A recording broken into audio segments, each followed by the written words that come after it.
In the last lecture, we had introduced um, the remarkable history of how Isaac Newton devised the law of universal gravitation. Here it is. The force of gravity is equal to a universal gravitational constant, which is equal to 6.67 times 10 to the minus 11th. The product of the masses that are mutually gravitating divided by the distance between their centers squared. So there exists in our universe a force of interaction at a distance known as gravitation. The reason why Isaac Newton devised this was to explain the motion of the planets around the sun. That is, how to explain orbital motion. Kepler had made the observation that the orbits of the planets around the sun were in fact ellipses. Ellipses are mathematically complicated.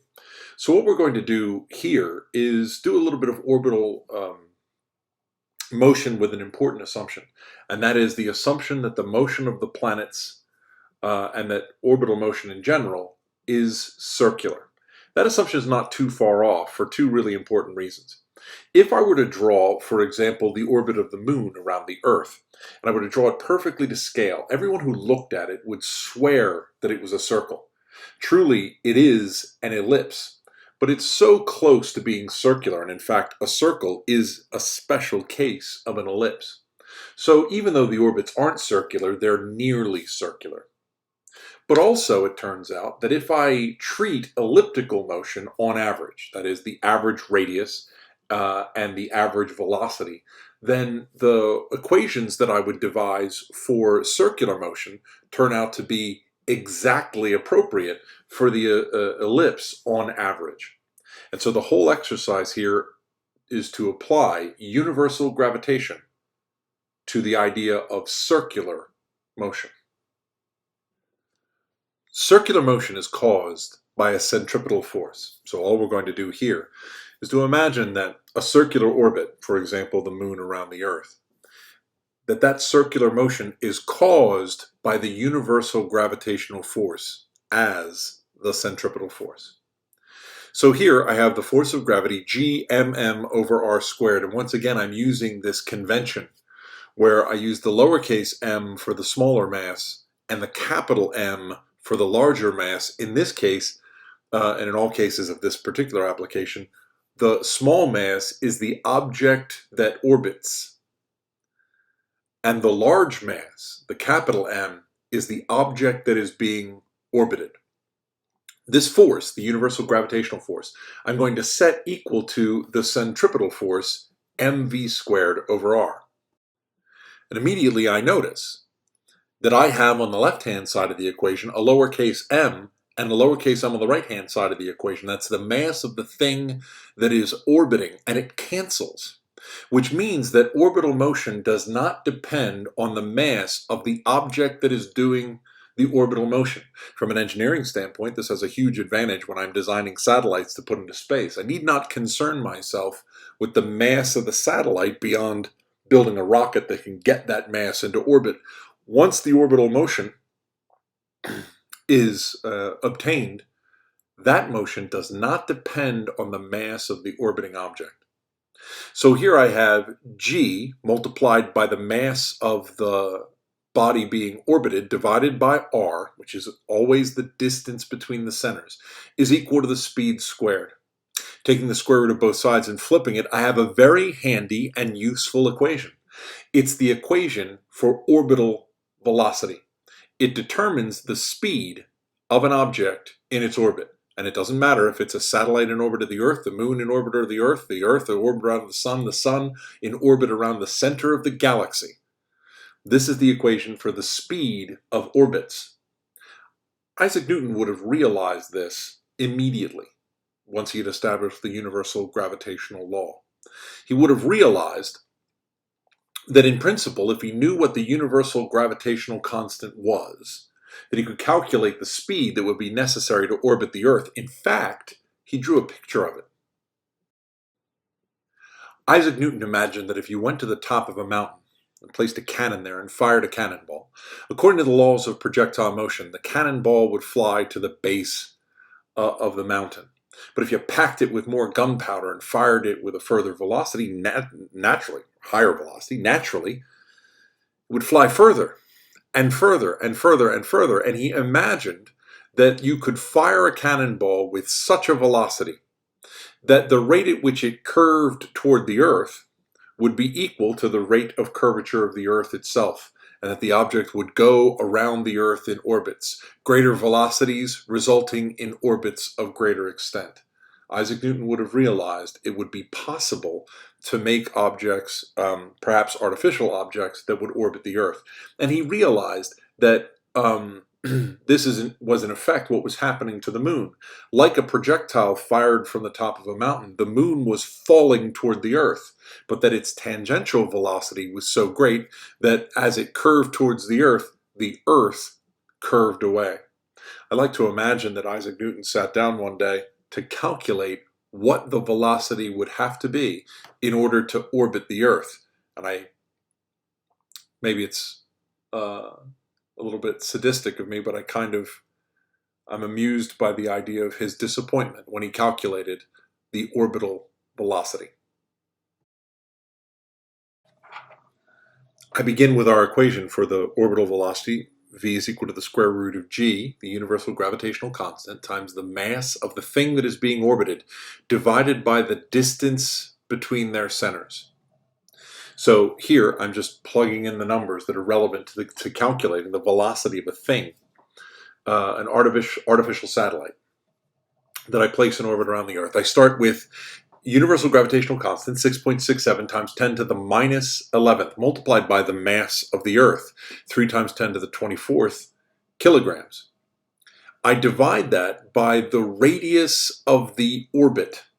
Now, I'm naturally not going to have a thing orbit near the surface of the Earth where there's lots of atmosphere and mountains to crash into and such, but instead I put it way, way high up in the sky. In fact, as high as I need to go in order to get outside of the Earth's atmosphere. You might have wondered about that. How far away is space? It's generally agreed upon that space begins about 100 kilometers above the surface of the Earth. There, the atmosphere of the Earth is rarefied to its almost completely negligible, and a satellite can orbit the Earth without any kind of viscous drag resistance at all. So what I'm going to do is take the 6,400 kilometers of the Earth's radius and add to it the altitude of my satellite, 100 kilometers over the surface of the Earth. That's in kilometers, and I need to do this calculation in meters, so I add a little times 10 to the third there to convert kilometers to meters. Plug this into my calculator, work it all out, and what I find is that the velocity required for a satellite to orbit at this altitude, which is a practice that in our modern times we do all the time, is 7,847 meters per second. That's approximately 8 kilometers per second. And I just imagine Isaac Newton or some of his contemporaries calculating this number and suddenly coming to the realization that in the late 1600s, this wasn't going to be happening anytime soon.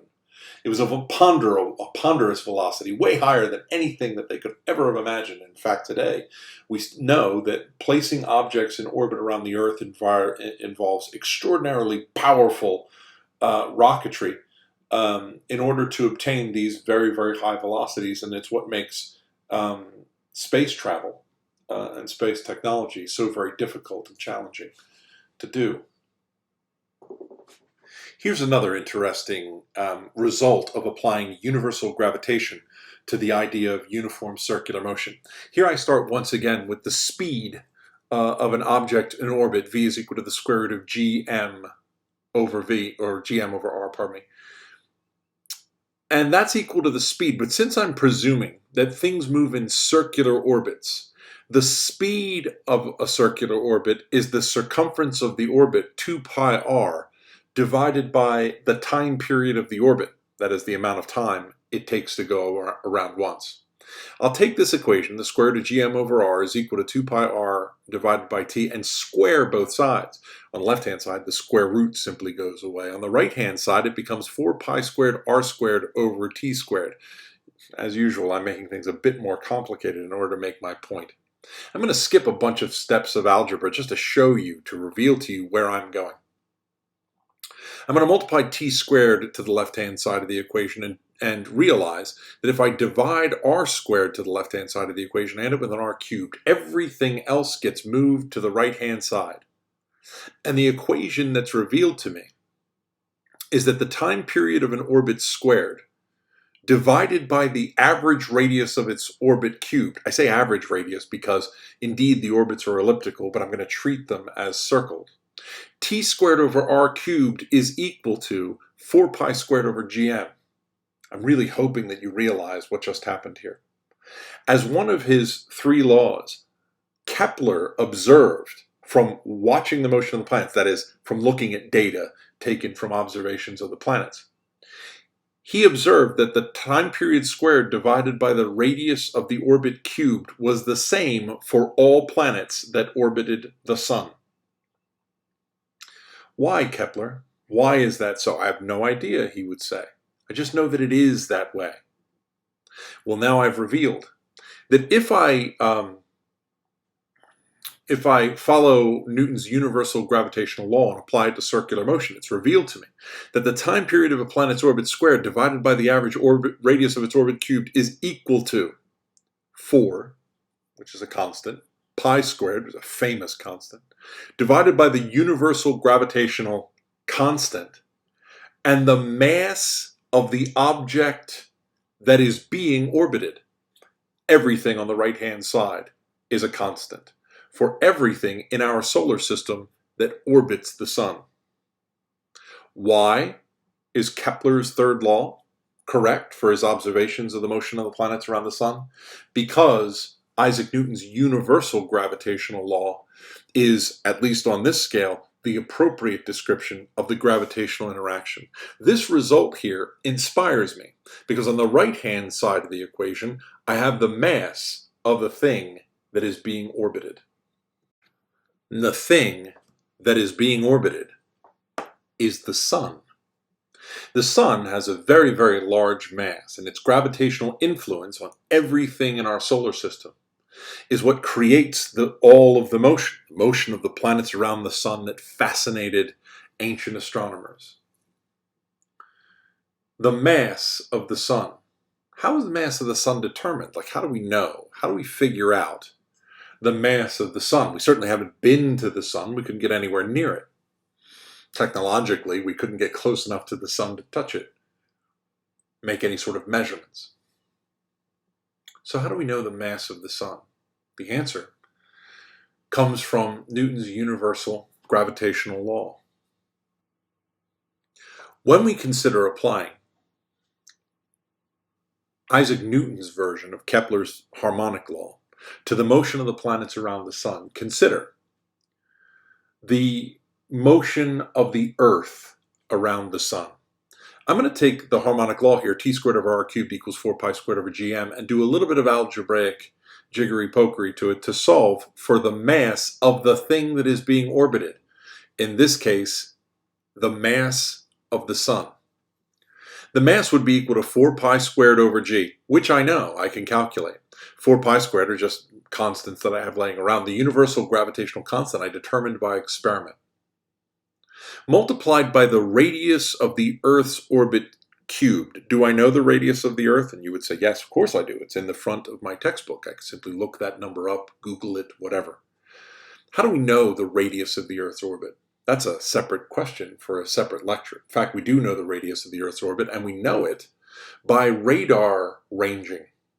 We aim our radio telescopes out into space, and we can bounce signals off the inner planets, Mercury and Venus. And by triangulation, we can determine the radius of the Earth's orbit. There's lots of details there and lots of interesting stuff to talk about, but for now we'll presume that indeed we know the radius of the Earth's orbit around the sun. The time period of the Earth's orbit around the sun, yeah, we know that very well, don't we? It's a year worth of seconds.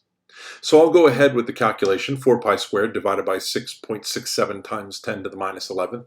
Then, the radius of the Earth's orbit cubed in meters, 1.5 times 10 to the 11th meters, is the average radius of the Earth's orbit cubed. And I say average radius because at some point in the year, the Earth is closer to the sun. At some point during the year, it's further from the sun. By the way, it's closest to the sun in the summertime and furthest from the sun in the wintertime. Go figure that one out. 1.5 times 10 to the 11th meters cubed divided by the length of a year. That's the time period of the Earth's orbit around the sun in seconds. 3.2 times 10 to the 7th seconds squared.